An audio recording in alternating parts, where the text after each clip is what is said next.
Welcome to PAO Fans International. You've got a special edition. Nick and myself. Nick, Merry Christmas. How are you?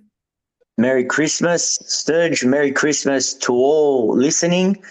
I'm good. PAO FC continues to play with our mental state, as always, over the last 2 years, especially. But thank God we've got the basketball team that's turning a corner and looking quite strong at the moment.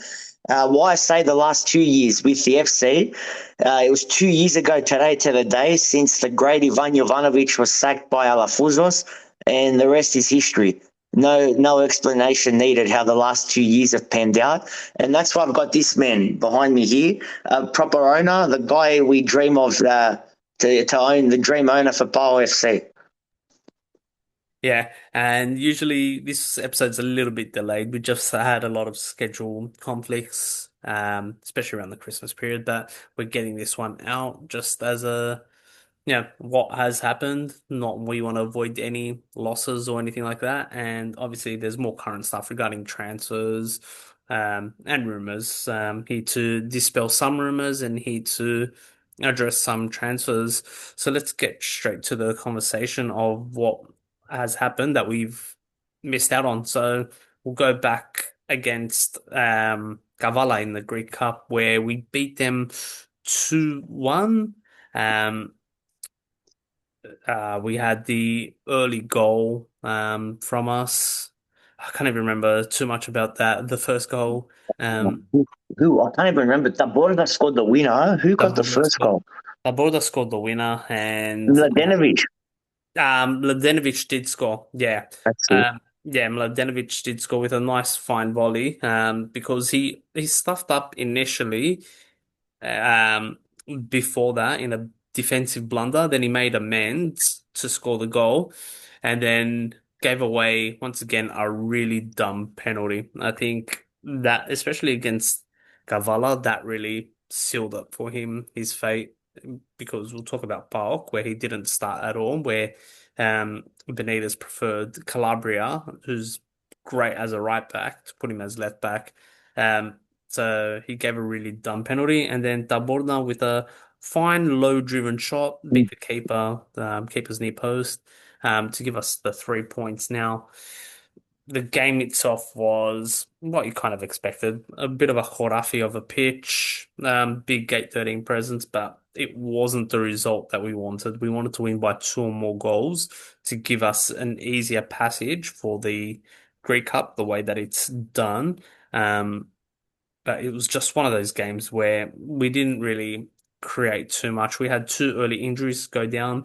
Sudeski with an ear injury went down, got replaced, brought in Pantovic, and soon after, Pantovic went down with what seemed to be a pulled hamstring, nothing too serious.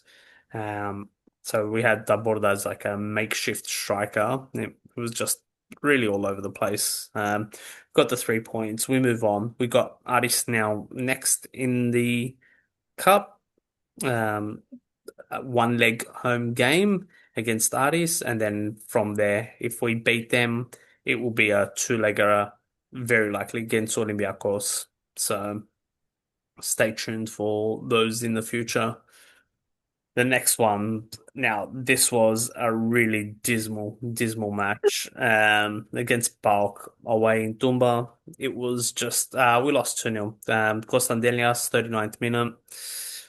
Poor defense, just really poor. I'd say Siopis, even I believe Yedvay as well was culprit as well, just being out of place. And in the 53rd for them, the young striker Mithul, who they gave a debut start, scored off an unmarked header. Corner came in, EPB just lost his man, just allowed him to get a header unchallenged from about the 8-yard box. Nick, let's talk about the game because this was, for me, one of the worst performances I've seen. As you said, it was dismal. Such a shame. Not that it meant anything, even if we won. We're never in a title race. We've discussed that. We know that. But and it's the same as the Kavala game a few days earlier. It's that will to win. there's no will to win. There's no desire. Again, this is a common theme we've spoken about over the last couple of years, especially since Jovanovic got sacked. No desire, no will to win at all. They went up to Thessaloniki for a holiday, an early Christmas holiday. That's what it felt like. And we've got our third choice keeper, Gotsaris, to thank for it not being 6-7-8-0, because that's where it was heading. If you take it, especially the defense for me, this game is summed up by our makeshift defense and our back line. It's not even Rafa's fault. He's got his third choice. He's down to his third choice keeper, Gotsaris, who, as I said, he's probably the only one that can emerge with any sort of credit from this game. And then, as you said, Calabria now has to play at left back, even though he's a right back, which throws the whole back line out of whack because he's playing on the opposite side of the field. And you can't blame Rafa because we've seen I was critical of Rafa a few weeks ago and when we lost to Ajax, saying, why didn't he play Mladenovic, a natural left back? Well, we've seen why he doesn't play Mladenovic, because he's a walking disaster, unfortunately, this season. So he's well within his rights to play Calabria there, but it throws everything out of whack. Then if you go on the other side at right back, you've got Jedvaj, who can play there. But again, it's makeshift. It's not his natural position. He's more of a centre back. And we saw it where 38-year-old Dyson just completely destroyed him time and time again. He couldn't cope with him. We couldn't cope with all of their players, and it was only a matter of time. It was a real nice finish for Constandelias for the first goal, and it could have been a lot more. And then eventually they got their second goal unmarked, as you said, and there was nothing from us. We had three attempts the whole game, and for me, the one that summed it up was Bakasetas, pacing down on goal, heading for a one-on-one with a keeper, and he couldn't even put it on target. For me, that summed it up. Siopis really struggled in this one, and Bakasetas also struggled for me. And we got overrun in midfield as well, not just the defence being thrown out of whack. The midfield's been a major issue all season. We've spoken about it. We don't need to go, harp on too long about it, but we lost guys like Maximovic and Unai, and it's really showing again, time and time again. Taidia que Taidia. Yeah. It's very rare to have a goalkeeper as your best player on the pitch when you've lost 2-0. That says a lot about the team. And it could have easily been 5-6 quite easily if it wasn't for Katsaris. And he saved quite a few, like, very good shots. Very good shots. And like you said, he's the only player that can hold his head up high. And he's meant to be third choice. Um, you know, I think he should probably be higher now, especially with these kind of performances. But the game itself, the first 10 minutes, it was all one-way traffic from Bulk. And I really thought, and they hit the post as well. Ozgaev from a half volley hit the post. And those are the warning signs that we weren't heeding. Then we kind of came a little bit into the game, nothing threatening. But guys like, and I've been critical of Swiderski. I know he's scored quite a few goals, especially in Europe, but he's really gone MIA. When the going gets tough, you need a really tough guy, and that guy only wants to fight players and whinge to the referee. He doesn't fight for the team. He just goes down easy, doesn't make himself available. He's not really making coming deep, getting the ball, creating. He's just really turning possession cheaply over. He's just horrible with the ball. He's a good end product guy, but it's a very limited player, and it's not the kind of player that we need, especially in this day and age in this squad. Pacasetas, I'm a big fan of, but he was just horrible. I think it's fair to say he was just horrible. Siopis was absolutely woeful. He got absolutely bullied, especially on that first goal. Tyson just bullied him. Tyson just destroyed Jedvaj all game as well. You're talking about a guy that's almost 38 years old and absolutely wreaked havoc on our team. It was just we were just never really competing. I was just so disappointed in that game. And we went 1-0 at halftime. You kind of thought, all right, regroup halftime, make changes. Nothing really changed. I think only Swiderski came off, but after that, that's the whole second half just really stunk. We just really had that one half chance with Bakasetas on his right foot. He should have done better. At least hit the target. I know it's his weaker foot and he would have favored his right foot, but yeah, it would have not been a fair reflection if that had gone in as well to be 2-1. 2-0 is not even a fair reflection of the result. It was one of the worst performances that I've seen. Uh, it's worse than some of those what's it called Diego Alonso style performances. It was horrible. So yeah, that at least that loss came at a time where we go away, we regroup, we have that Christmas break, and we regroup. Players come back from injury. Some players, a couple of players went to Copa Africa, so let's hope team regroups essentially after that. Yeah, the Greek league, forget about top three. We're going to be trying to fight for fourth or fifth spot realistically as things are going. We do have a game in hand, but still, we're not catching Bulk, who's currently sitting at third and 13 points behind. We've got to look realistically at fourth and try and target the cup. Those are the realistic options from there. And that's it. Like from that game, like there's not much more I can say. It was just bad. Now, next topic. Um, Ceres is the next game from the break, 12th of January in our time. It'll be 11th of January in Greece, the kickoff time. It is a home game. It's probably a great home game to return to. Coming from that break, I expect them to just sit back, but they should be broken down. The game is what time? 9 p.m. local Greek time in Greece, 6 a.m. Sydney, Melbourne. So friendly kickoff time as well for us. So it'd be good to see. I'm just double checking. Yeah, 12th of Yeah. January is a Monday morning. Yeah, so yeah, friendly time, and it's a good match to come back to because the following week after that would be Ike. So really, really friendly kind of opposition to have leading into the next derby away. Now, next topic would be the important one, the one that usually dominates all of summer and December to January. It is the transfers and transfer rumors. We're gonna talk about some and comment on the likeliness and just dismiss what has been said as well. The first one, Tete. We're talking about our Brazilian right winger, Tete, who has been linked to an exit from the club with Gremio. We'll give the background first. So Gremio wants Tete. Tete was a youth product from Gremio.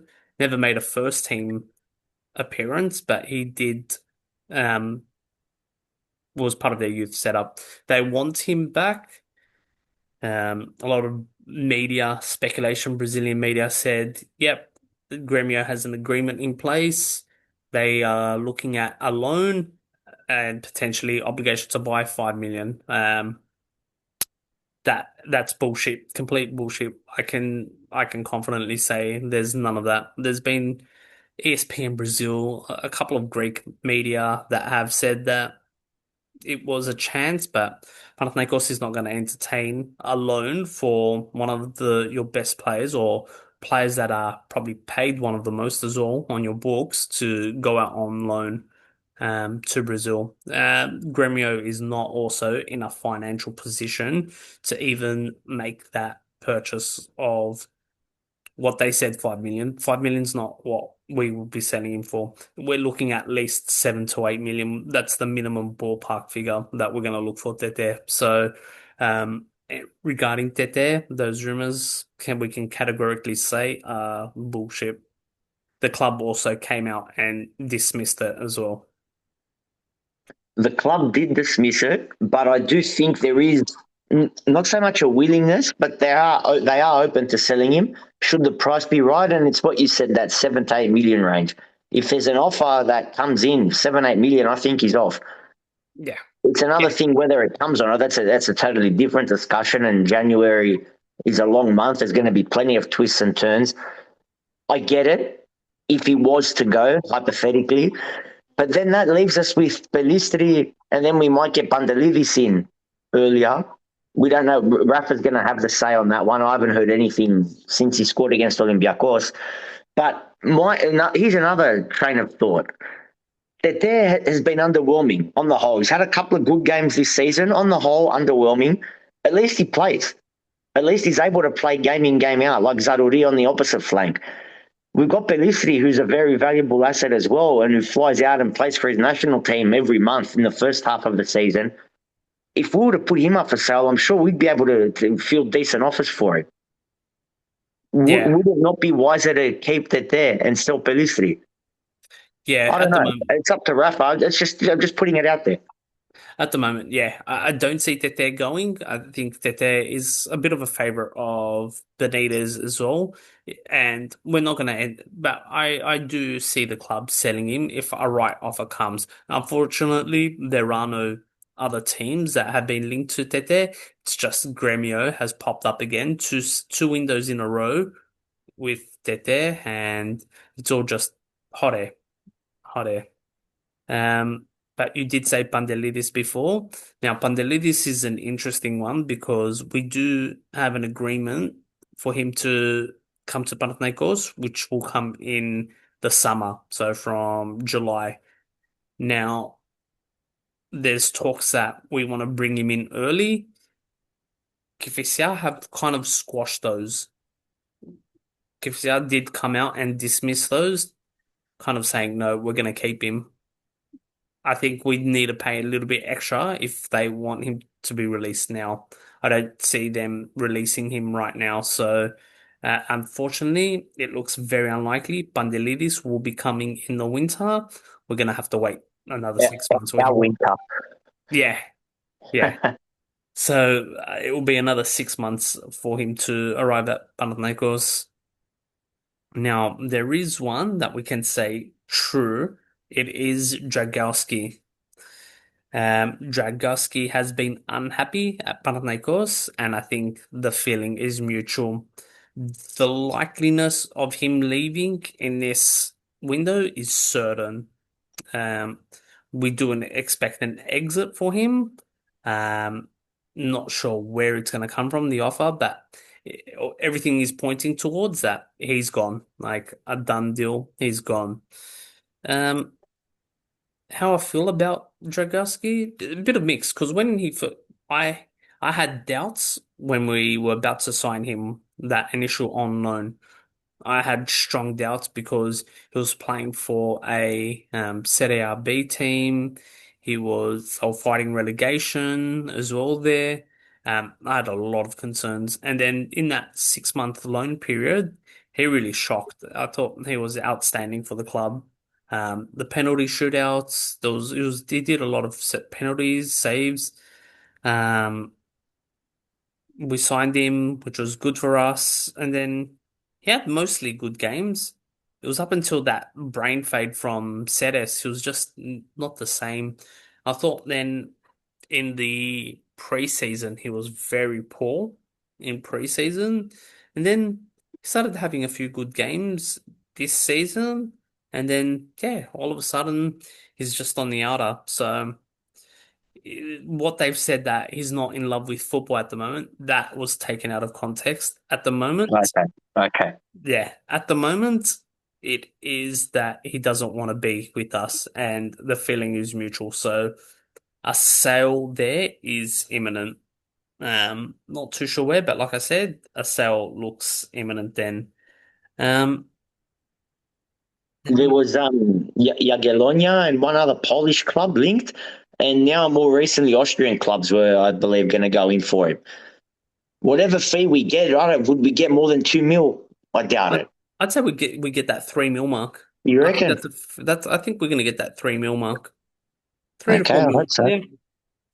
Um, What did we paid about 2 million? yeah, we paid I think 225. So I see us getting that 3 mil mark. What we do though in the second half of the season is going to be interesting with goalkeeper. We're linked. There was links they've come out from the other side and straight away knocked it on the head. The Livakovic rumors that's not happening, Yeah. but Lafont, he started off very shaky, and before he went away to AFCON, he looked like he was turning a corner. I Yeah, think it's worth keeping him on.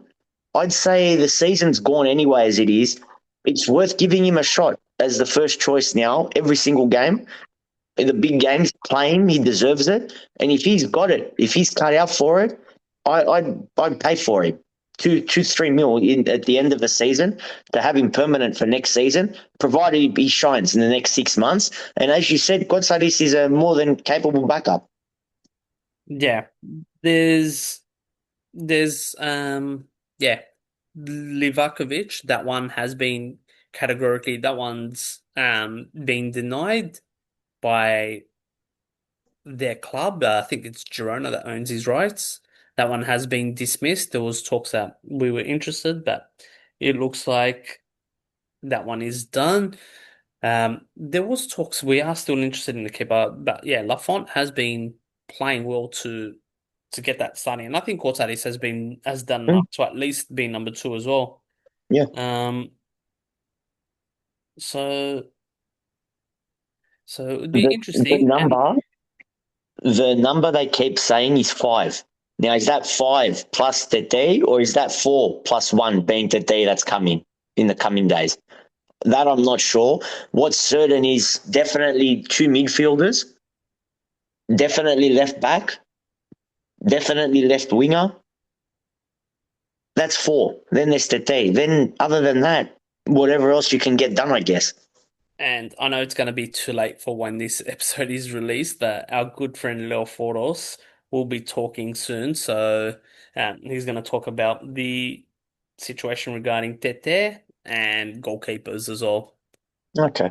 So he will be talking about that in an hour and a half. So I know by the time this episode gets uploaded, it will already be live. Our good friend Leo Fordos on YouTube. You can listen there. He'll be talking again about their situation, and he will absolutely confirm what we've just said as well. And obviously, he's going to talk about the goalkeeping situation. So he might have different names, whatever. So just good listen there. Um, He's done some good ones. There was one he did the other day on left backs, yeah, potential left backs. yeah, exactly. So yeah, there's been the left backs. There's been a couple of names being linked with us at the moment in terms of players. Vikos, who I'm a fan of from Levadikos. That one looks unlikely at the moment. I think you've also said the same thing, that that one's unlikely, courtesy of um Leoforos. Is that correct? Yeah. I think we're more likely to get Costi out of the two. Midfielder. He was Yeah. at Olympiacos beforehand. Yeah, so Kostis the Cypriot international. Um, he does play that number six, number eight kind of role. That's the one that we have a need for. So that one, his name has appeared as an option. Um, so that one is what we can say, that one is a question mark. We don't know. It hasn't been categorically denied. He can play more of an eight, a little bit of an attacking sort of mid, but he's more of an eight. So he would partner, say, Cherry if he was to play.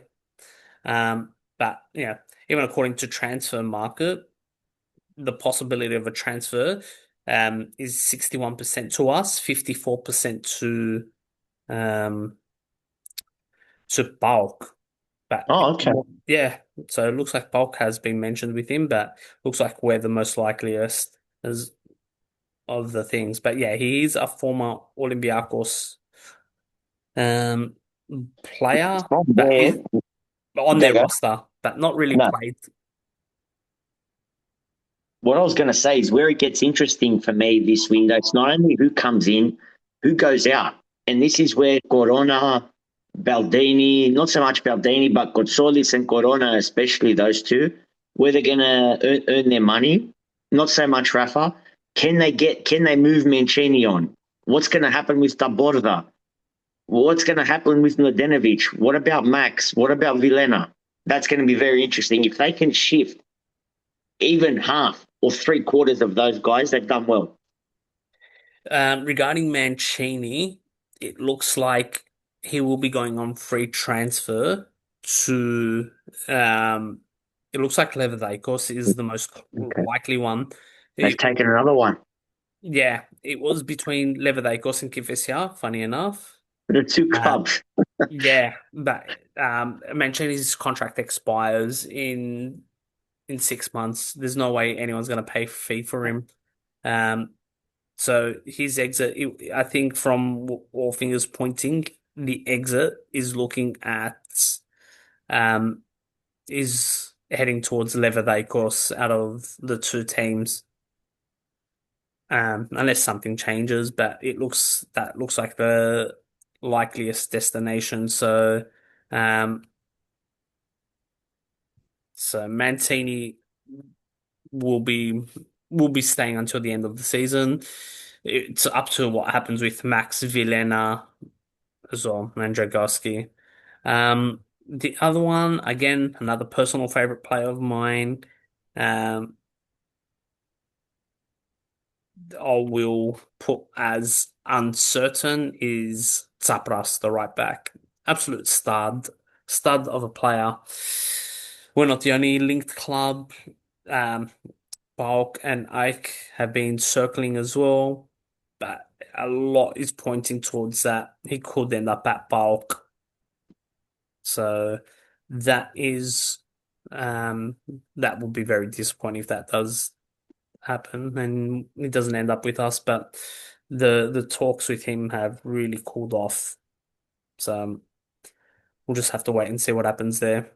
But that one is uncertain. Um The one who could field offers is Videvsky. We'd be able to get a good fee for him. We'd get more than what we paid for him this time last year because of his goals in the Europa League. I don't the Swideski is also I think a player from what I've read that he we'd happy to sell him. We need the right offer to come in. Um, I think there would be offers for him. I wouldn't stop. I think it's probable rather than possible. I don't know if it will be in this window. It will. He is. We are looking at that 5 to 6 million mark for him. We're From not what going I to play two up top under Rafa anytime soon, I don't think. The day's coming. It's going to be Dessers, Bandovic, the day. Then we're going to have four up front with Videvsky. Four yeah options. yeah. But at the moment, yeah, we will be happy to look at a 5 to 6 million sale for him. But it's just whether any club is going to come now or they're just going to wait until the summer. Because we can't sell a player. The offers have to come in for the players as well. So yeah, those are the ones. And actually, there's one more player that Panathinaikos, from what I read in the last day, was Bakasetas is no longer a untouchable. I think I think we might be looking. If not in this window, but it may happen in the next Yeah. window where we might say thank you for your services, but your time is up. Um, get yourself a good last pay packet from an Arab country, and that's it. That's the likeliest scenario. So it does appear also that Bakasetas might be coming to an end at Panathinaikos as well. That's from what I read as well, online and according to a couple of reports as well. Let's now change directions here. We are going to the basketball. So the first one was the big win against Hapoel, where our good friend Panatha fan was live in attendance. Um, Good game, good strong, especially second half. We were down, I think, four at half time, 3-4 at half time, The lead was changing, yeah. yeah, then that second half, especially from like the halfway point of that second half, we really stormed into home and blitzed them. Um, just speaking with Banatha fan, he did say the atmosphere was crazy, lively. Um, yeah, electric, what you kind of expect from what we see in the videos. So in that game, Chetty Osman, big game. Kendrick Nunn came alive later on in the game. Youth Seven started off good, but really just quietened off. Um, but yeah, that game we did play pretty solid. Especially in that second half. Hapoel were coming like first or second at that point, and to beat them by 11 at home after a really sluggish start really helped. So yeah, you'd say your Osman, even Kenneth Fareed was big on the defensive end as well, getting the rebounds. But yeah, really big win. And then on the road against a difficult opponent that has given us a lot of tricky situations over the years. And we were down by 14 at one stage, especially in that third quarter, Zalgiris, where we beat them 92-85. And once again, it was a strong second half where I think we went on like a 32 to 10 run um, against them. We absolutely blitzed them because we were down big and we came back and just stormed for the win. Yeah, Chetty Osman was on fire with the three pointers. Even TJ Shorts when he came on off the bench, he in 21 minutes he hit 15 points and 10 assists. So he really picked up because Slukas was out that game. Um, TJ Shorts just came out huge in that game. He really played the playmaker role, and it took a little bit of time for him, but Kendrick Nunn scored a lot of his points later on just to really ice the game.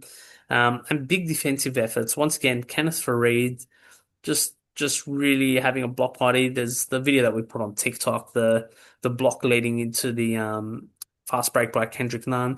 Also, Galaitzakis played really strong on defense, really locked them up as well. So we really two good big wins there against, Zalgiris on the road, and then we also beat Hapoel at home. We're looking in a you know good position at the moment in the EuroLeague. We're sitting third at the moment, just one game behind Hapoel. We're even with Valencia and Barcelona, and pending Fenerbahce's result, what they do with Olympiacos in their swimming home stadium, their swimming pool. So we'll see what happens there. But speaking of the host team, the swimming pool of Olympiacos, we do host them in the EuroLeague in the next upcoming game. That will be January 30, so January 2nd in Greece. In EuroLeague, we do have a bad record against them where we just can't seem to beat them.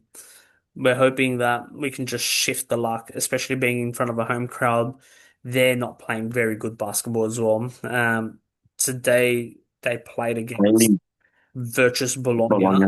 Yeah. they were traveling mediocre, and they almost gave up a huge win and almost lost after giving up a huge lead. Um, I expect us really to get the job done against these guys. Um, Now, there's a couple of issues with our team where five players are reported with bad flu, three coaching staff as well as bad flu, and the game on New Year's Eve here, in a few days against Marousi in the Greek league has been postponed due to the illness in the team. So Olympiacos obviously is protesting it. I didn't expect anything less. They want proper hospital reports, everything like that. The postponement has been granted due to the illnesses. Apparently, there's five players that are absolutely struggling.